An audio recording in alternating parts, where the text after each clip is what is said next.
አደይን ሸወዳችኋትና ለሌላ ሰው ልድሯት ነው። ቆይ ለምንድን ነው አንተ ስልክ ላይ ደወለችው? ልቀቁኝ፣ ወዴትም አልሄድም። ለምንድን ነው ከህይወቴ የማትወጡ? ዴቭም አደይም ተገናኝተዋል አሉ የሚባሉ መድኃኒቶች እንደምትፈልግ ወረቀት ላይ እዚህ ጋር ቆመሽ የነበረው አብሮሽ የነበረው ማን ነው? እንደዛ ያደረኩት እኮ ሆን ብዬ ወደ እኔ እንድትመጣ ብዬ ነው። እና እሱ ነው እንደዚህ ያስጨነቀ? አንቺ ጥቁር መኪና ባየሽ ቁጥር በቃ እሱ ብቻ ነው እንዴ? ቆይ እንዴት ነው የምታስበው አንቺ? ሌላ አንድ ብቅ የሚል ሰው እንኳን የለም። ደግሞ ምን አቃጥረሽው? ሌላ ትርፍ ንግግር አትናገሪ። የሆነ ነገር ቢፈጠር ድምጻችሁን አሰሙ። ከዚህ በኋላ አይደለም በሂ ጋር መደወል አጠገብ እንኳን ላይሽ አልፈልግም። ተግባባ? አልገባሽም? ላስረዳሽ። እዛም ሰራ ለኪንጎ። ቆይ ምን አይነት ደነስ ነክ እንዴ? ማን ነው እሱ ደግሞ? ምንድነው የምሰማው?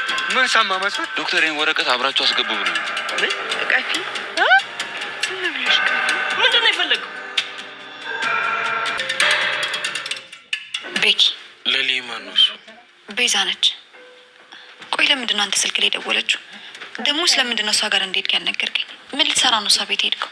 ኪንጎና ዳይመንድ ዶክተሩን አንቀው ሊገሉት ደረሱ። ዶክተሩ ኪንጎን እቃ አድርስልኝ ብሎ ባለው መሰረት ኪንጎ ይዞ እቃውን ለማድረስ በሄደበት ሰዓት ነበረ እንግዲህ ከዚህ በፊት ሲሰራበት የነበረው ድርጅት ጋር የሄደው እና ድርጅቱ ደግሞ ኤክስፓየርድ ያደረጉ መድኃኒቶችን ከውጭ እያስገባ እንደሚሸጥ የሚያውቀው ኪንጎ አሁንም ዶክተሩ ከነሱ ጋር ግንኙነት አለው ማለት ነው፣ አብሮ ነው የሚሰራው ማለት ነው ይል ነበረ። ኪንጎም ይህን ነገር ሲያይ እጅግ በጣም ደነገጠ። እናም ወደ ዳይመንድ ስልክ ደወለ። ዳይመንድንም አሁኑኑ እፈልግሃለሁ ና ሲል ቀጠረው። ዳይመንድም ኪንጎን ለማግኘት ሲሄድ አግኝቶት የነበረው ከዚህ በፊት የሚሰራበት ድርጅት ጋር ነበረ እና ዳይመንድም ድርጅቱን ሲያየው እጅግ በጣም ደነገጠና ኪንጎ ከዚህ በፊት ተቀጥሮ የሚሰራበት ድርጅት አይደል እንደ ይሄ እያለ በመገረም እያየው ይገኛል። ታዲያ ኪንጎና ዳይመንድ ከተገናኙ በኋላ ዶክተሩ እዛ ድርጅት አብሮ እንደሚሰራ አድርገው በማሰብ ወደ ዶክተሩ እየተሯሯጡ ሄደው እንዴት እንዲህ ታደርጋለህ? አንተ ጥሩ ሰው አልነበርክ እንዴ? ለምንድን ነው እንዲህ አይነት ወንጀልና እንዲህ አይነት ድርጊት የምትፈጽመው? ሲሉም ዶክተሩን አፋጠውት ይገኛሉ። ነገር ግን ዶክተሩ ወንጀልን በጋራ እንከላከል በማለት ነበረ ከፖሊሱ ጋር ተነጋግሮ ይህንን ነገር ለማድረግ የወሰነው። ምንም ያላወቁት ኪንጎና ዳይመንድ አሁን ዶክተሩን ለመወንጀል ተገደው ይገኛሉ። ታዲያ ዳይመንድም አያይዞ ቆይ ዶክተር አንተ እንደዚህ አይነት ሰው ነህ እንዴ? ብትሆንስ እኔ አይመለከተኝም፣ የራስ ጉዳይ፣ ግን ለምን እኛን እንዲህ አይነት ችግር ውስጥ ለማስገባት ፈለክ? እያለም አሁንም ጥያቄውን እንደቀጠለ ይገኛል። ሰላም ጤና ይስጥልኝ ውድና የተከበራችሁ ቤተሰቦቼ እንዴት ናችሁ? እግዚአብሔር ይመስገን እኔ በጣም ደህና ነኝ። በያላችሁበት ሰላማችሁ ይብዛ እያልኩኝ እንኳን ወደ ቻናሌ በሰላም መጣችሁ። ለዚህ ዩቲዩብ ቻናል ደግሞ አዲስ ከሆናችሁ ላይክ፣ ሼር፣ ሰብስክራይብ እያደረጋችሁ ቤተሰብ ሁኑ። እንዲሁም ደግሞ ሀሳብ አስተያየትም ካላችሁ ኮሜንት ላይ አሳውቁኝ። ለዛሬው ደግሞ ሰራተኛዋ አደይ ፊልምን ክፍል 234 ይዤላችሁ መጥቻለሁ። እስከ ቪዲዮ ፍጻሜ አብራችሁን ቆዩ። ኩኩሻ ቤቲን ይዛት ወደ ቤት ተመለሰች። ታዲያ ኩኩሻና ቤቲ ወደ ቤት እየተመለሱ በነበረበት ሰዓት ነበረ ኢንስፔክተሩን አግኝተውት የነበረው። ሁለቱም ኢንስፔክተሩን ከዚህ በፊት ስለሚያውቁት ሲያዩት ተደናገጡ። እናም ተርበተበቱ። ምን ሆናችሁ ነው ሲልም ኢንስፔክተሩ ጥያቄውን ቀጠለ። ኩኩሻና ቤቲ ምንም ከማለት ውጪ ምንም አይነት መልስ አልነበራቸውም። እናም ችግር አለ እንዴ ሲልም ጠየቃቸው። አይት ምንም ችግር የለም እያሉ መለሱለት። ታዲያ ኢንስፔክተሩን ተለይተውት ከሄዱ በኋላ ኩኩሻ ጥያቄዋን ቀጠለች። ቤቲ ከዚህ በፊት ታውቂዋለሽ እንዴ? ታስረሽ ታውቂ ነበር እንዴ አለቻት። አዎ ታስሬ አውቃለሁኝ። እናም ቦስ እኛን ነው የሆነ ችግር ሲፈጠርበት ሰራተኞችን ነው አሳልፎ የሚሰጠው፣ እሱ አይታሰርም። እናም በዛ ሰዓት ሁላችንም ሰራተኞች ለትንሽ ቀናት ያክል ታስረን ነበረ ስትል መለሰችላት።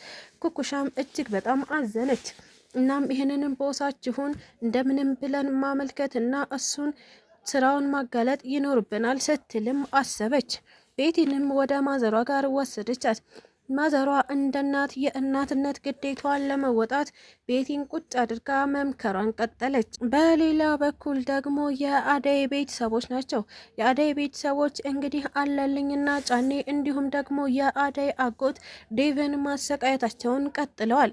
አደይ ምንም እንኳን ዴቭን ልቀቁልኝ ካለቀቃችሁት ወዴትም አልሄድም ብትልም ነገር ግን ነይ ውጪ በማለት ነበረ እሷን አለልኝና ጫኔ ከግራና ከቀኝ ይዘው እያስወጧት የሚገኙት። አደይም አሻፈረኝ ዴቭን ትቼ አልሄድም እያለችም ከነሱ ጋር እየተወነጫጨፈች ትገኝ ነበር። በመጨረሻም ጫኔ ለምን በሽመል አትላትም በማለት ዱላውን ዞር አድርጎ ሊደበድባት ሲሞክር አደይ አምልጣቸው ተወነጫጭፋ ጥላቸው እየሮጠች ወደ ዴቭ ጋር እየሄደች ትገኛለች። የአደይ አጎት ዴቭን እንዴት ልጃችንን እኛን ሳታስፈቅድ ለማግባት ትሞክራለህ? አንተ ባለጌ ወልዶ እያሳደገህ ነህ እያለውም ይገኝ ነበረ። ዴቭም እኔ ማንንም አልደፈርኩም፣ እናንተንም ሽምግልና ልጠይቅ መጥቼ ነበረ፣ ነገር ግን ማንም ሊሰማኝ ፈቃደኛ ስላልነበረ ነው እንጂ እኔ የአደይን ቤተሰቦች በጭራሽ አልንቅም እያለም ማስረዳቱን ቀጥሎ ነበረ። ነገር ግን የአደይ አጎት በፍጹም ዴቭን ለመስማት ፈቃደኛ አይደለም። አባት ያለህ ከሆነ ትረዳኛለህ ብዬ አስባለሁኝ። ምክንያቱም አደይ ይሁን ሁሉ ነገር ያደረገችው ለአባቷ ስትል ነው። አባቷ ለሷ እጅግ በጣም ብዙ ዋጋ ከፍሏል። አሁን ደግሞ ከዚህ በላይ ዋጋ መክፈል የለበትም ይል ነበረ የአደይ አጎት። ይህንን እየሰማቸው የአደይ እናት እንዴት ንጉስ እስካሁን የአደይን አባት ይዞ እያሰቃያቸው እንደሆነ አልናገራችሁኝም?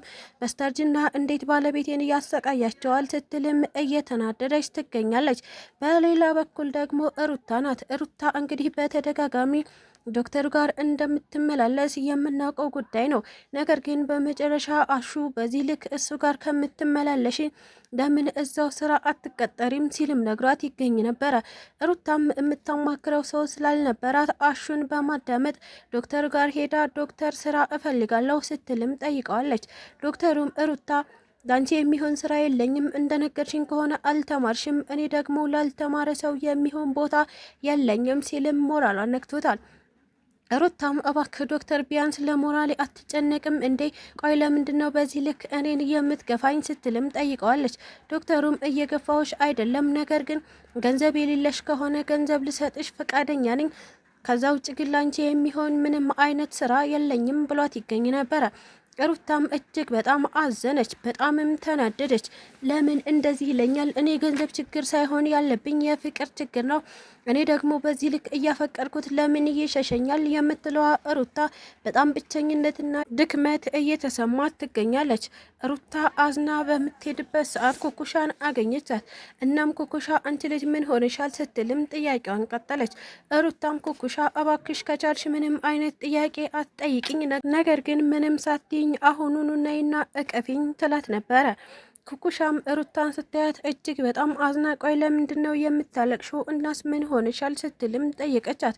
ሩታም ምንም አይነት ነገር ለመናገር ፈቃደኛ ስላልነበረች ዝም ብላ እንድታቅፋት ብቻ ጠየቀቻት። ምንም ሳታንገራግር ኩኩሻ አቀፈቻት። እናም ሩታ በጣም ብቸኝነት ተሰምቶኛል፣ እኔን ማንም አይፈልገኝም፣ ሙሉ ቤተሰቡ እኔን ይጠላኛል፣ አሁን ደግሞ እኔ እጅግ በጣም የምወደው ሰው እየገፋኝና እየጠላኝ ነው ስትልም ለኩኩሻ እያንዳንዱ ነገር ነገረቻት። ኩኩሻም በልህና በደንፎ የተነሳ ማንንም ቢሆን ማንንም አልሰማም፣ ከእናትሽ ውጪ ማንም እንዲናገርሽ አልፈልግም፣ ስለዚህ እኔ አንጠባጥብልሻለሁ፣ ማን እንደሆነ ለእኔ ንገሪኝ ነበረ ስትላት የነበረው።